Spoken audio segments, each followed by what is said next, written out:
having the same temperature, and I will have the same temperature.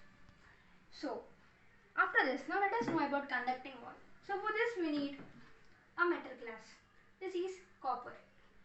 So after some time, if I place it here, we observe heat energy takes place. I already discussed about this earlier. This is because this is a conducting wall. So it conducts heat. So after knowing about conducting wall, we get a doubt. What about plastics? So if I take a vacuum sealed bottle, this is an adiabatic wall. That means it doesn't conduct heat. So energy transfer doesn't take place. These type of walls are known as adiabatic walls. So we know the application of these in the next topic. The next topic is the zeroth law of thermodynamics. This was given by Fowler. This gives a concept of temperature. It states that if two bodies A and B are in thermal equilibrium with another body C independently, then the two bodies A and B will also be in thermal equilibrium. Between A and B, an adiabatic wall is present. Between AC and BC, a conducting wall is present. So energy transfer takes place. As a result, the temperatures of A, B and C will be equal, as shown in the above diagram with the same color. So today I have discussed few topics, that is conducting wall, adiabatic wall, temperature and heat, those important terms. Zeroth law of temperature and thermal equilibrium. Thank you.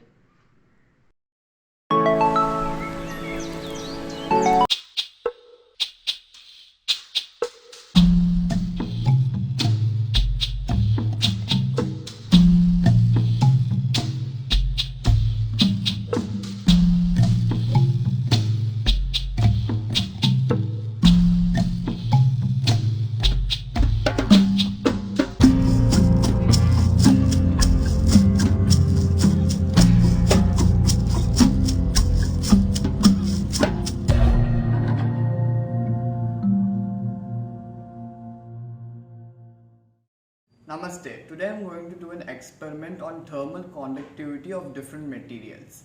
For this experiment we will require a jug and 3 spoons of varying materials. These materials are a spoon made of plastic, a spoon made of metal and a spoon made of wood. Now let us see what happens when we pour hot water.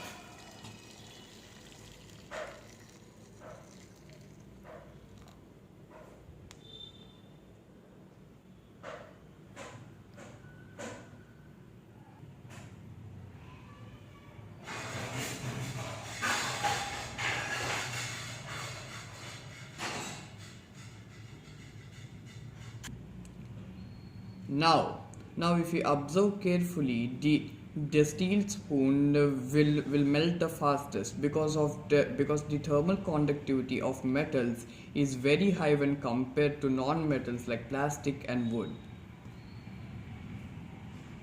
Hence, as we can observe here, we have proved that the thermal conductivity of metals is significantly greater when compared to non-metals like plastic and wood. Thank you.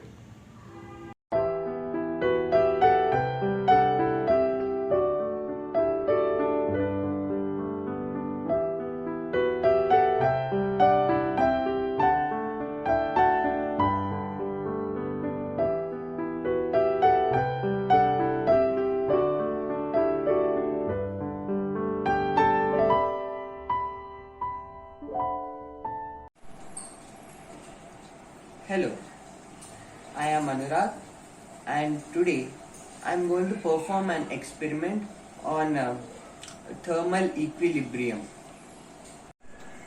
Here I have taken a flask with some hot water in it. Now I am going to pour this hot water into this small glass.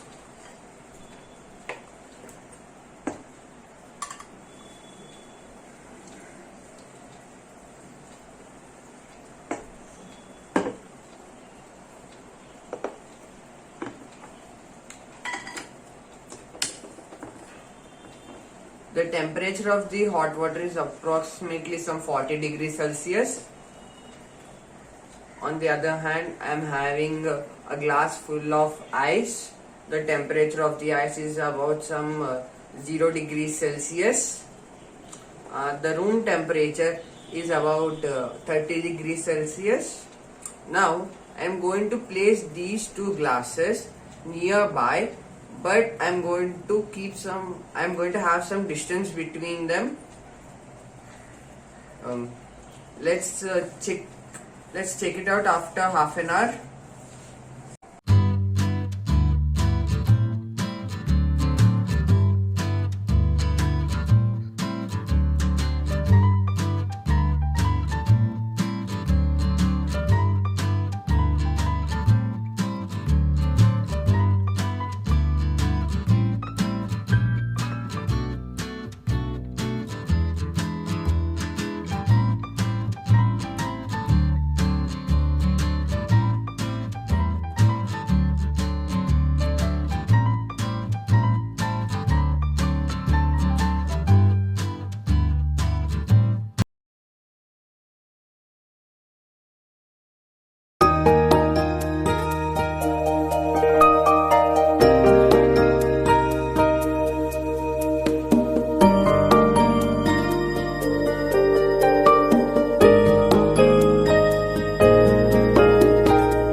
Good morning friends, I am B. Rahul and today I am going to carry out an experiment on how thermal expansion affects the density of a liquid.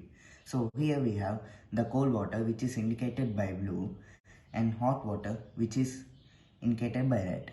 We have water with a normal temperature in a bowl. Now we are going to add these two liquids in this and see how the reaction goes.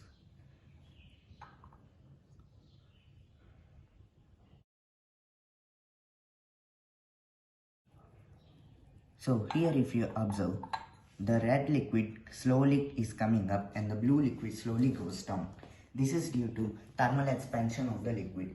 Due to the thermal expansion, the density of the red liquid decreases and it comes about. Today I am going to demonstrate an activity on thermal equilibrium.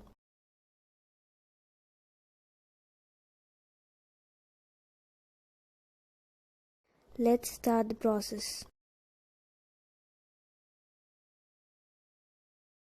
First take two bowls, add ice cubes in one bowl and hot water in another bowl.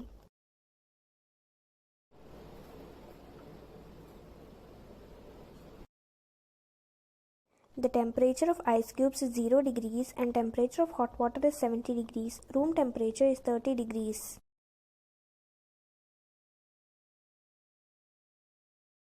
After 40 minutes, both ice cubes and hot water came to room temperature. This proves the activity on thermal equilibrium.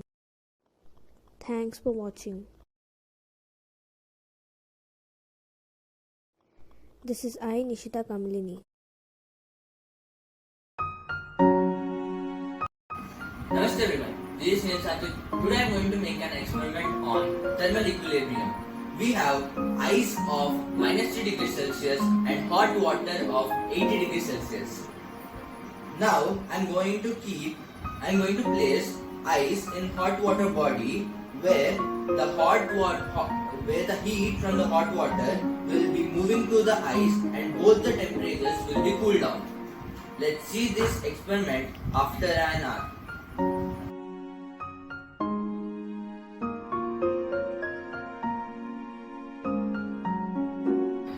Okay, now ice has been melted and even the water has been cooled down.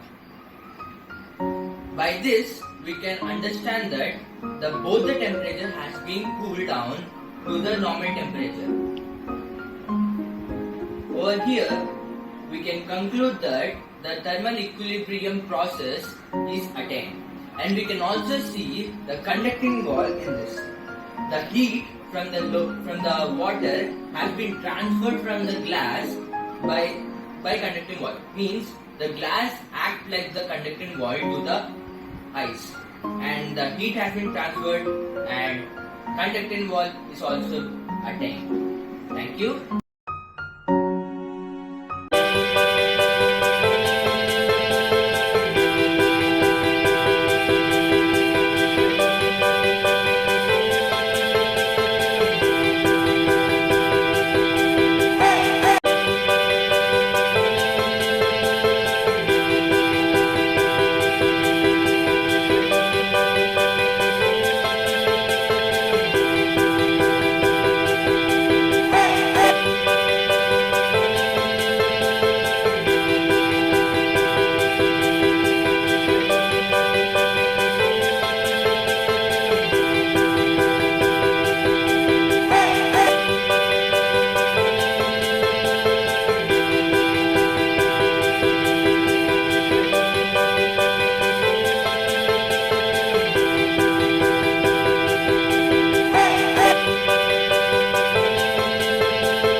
Good day. My name is Hai. Now today we are going to perform an activity on thermal equilibrium. Right. Now the materials required for this experiment are as follows: 2 test tubes, a measuring beaker, and a normal beaker to keep these 2 test tubes.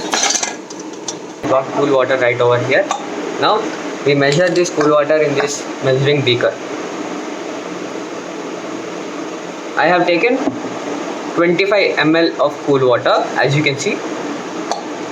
I'm pouring this cool water into this test tube A. Keep it aside. Now take test tube B. Take boiling water. Pour it. Of 25 ml, exact 25 ml. Oh no, I poured some more. Yeah, 25 ml. Now pour it into test tube B. As you can see, the vapor around the test tube has condensed, so hence it's cool water. In order to obtain thermal equilibrium, both of the bodies should exchange heat, so they must be close to each other. In order to be close to each other, I'm keeping them inside this empty beaker.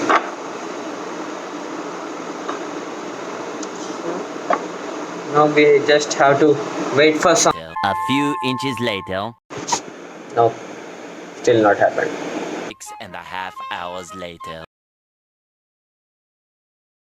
Day 2. No, come next day. It still hasn't happened. Day 3. Day 4. Finally, it's over. Both of the test tubes have exchanged heat and are at room temperature. Currently, the room temperature is 30 degrees Celsius, so both of the test tubes are at 30 degrees Celsius.